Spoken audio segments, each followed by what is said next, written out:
I'm looking at 3 illustrations that I did a while ago. I'm also kind of high.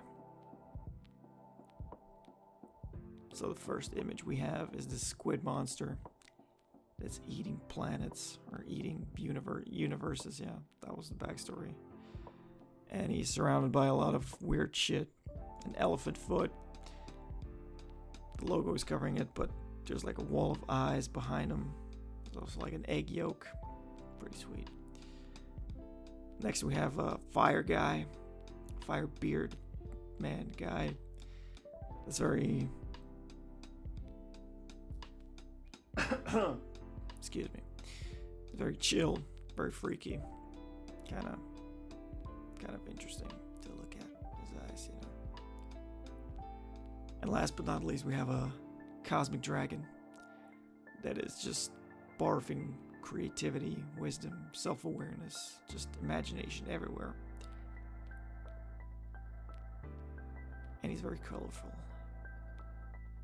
Very colorful, yeah. And that's kind of the first thing I notice with these images, that the color palette has changed slightly. I used to be comfortable with a lot of like autumn colors, yellows, reds, browns,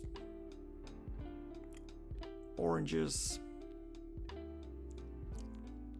and red is still my favorite color, to be perfectly honest, you know, just FYI.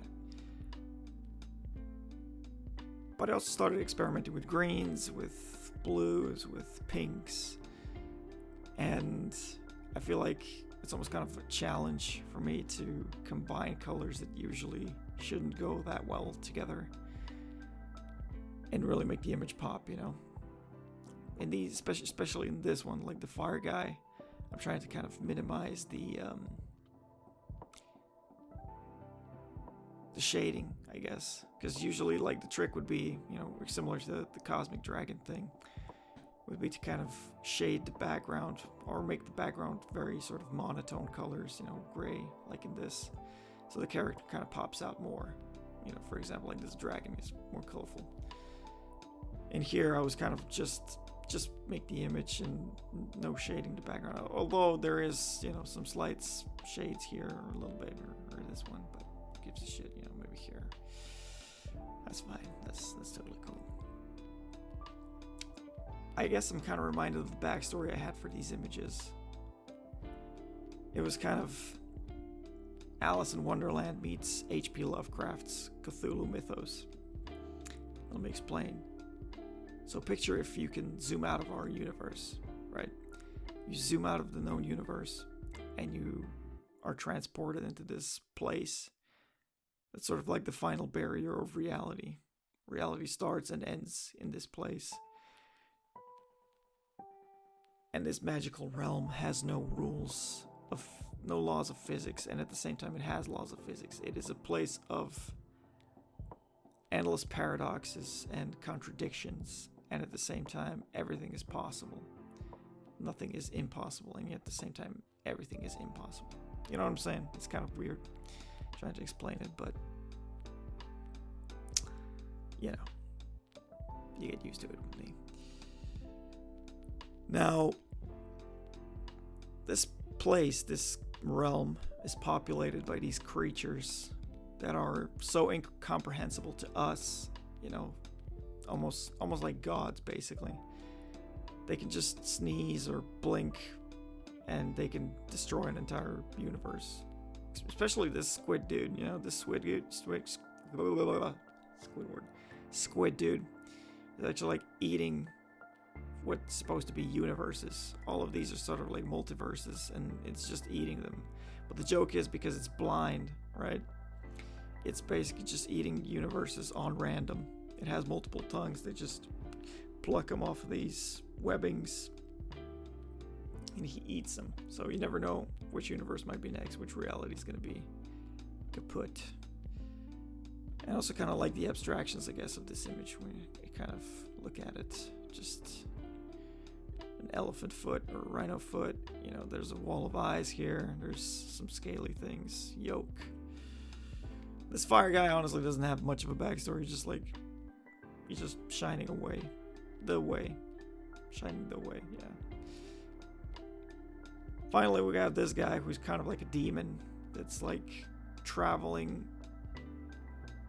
around the cosmos, around the universe or this place, and just trying to infect civilizations with imagination, with creativity, with self-awareness, all that good stuff. And then he just watches them, you know, destroy each other with these gifts. And it's almost kind of like a challenge, seeing if there's going to be a society or a culture or a civilization that's going to rise above and just use these talents for good and exploration and stuff, you know, not just violence and destruction. That's some deep shit, right? All right, that's some deep shit. Yeah, I want to continue with this trend of these monsters. I have some stories in mind already. Overall, I think I like this fire guy the best. This one's pretty cool, pretty sweet. He just, I don't know, something about him. Maybe the eyes that are just like expressionless, you know, really that otherworldliness is really captured here, I think. And also you have like the Alice in Wonderland type elements, you know, like the ice cream, the pumpkin, like basically just random sort of psychedelic elements or just random abstractions, or I don't know how else you would describe it, I guess, but it's just a freaky image, you know. I mean, come on, you got a fucking goose head right here. That's a clock for some reason, man. I don't know what I was thinking there. Same for this guy, I guess. Compared to those two, like this guy's semi-normal, I guess. This is still a pretty bland background. There's a pyramid there, but yeah, he's just barfing, you know, images. Not images, just concepts like music, you know, art, everything. Just, yeah, he's just barfing. So I'm planning on making a lot more of these creatures. And yeah, it's gonna be pretty sweet, honestly, you know. More creatures, more backstories, more crazy, psychedelic, weird shit. Even though I kind of want to evolve my style eventually, but for right now, I'm at the point in my life where I really want to experiment, really want to try new things, and this just fits. This style is just awesome. So, at least for now. So, yeah.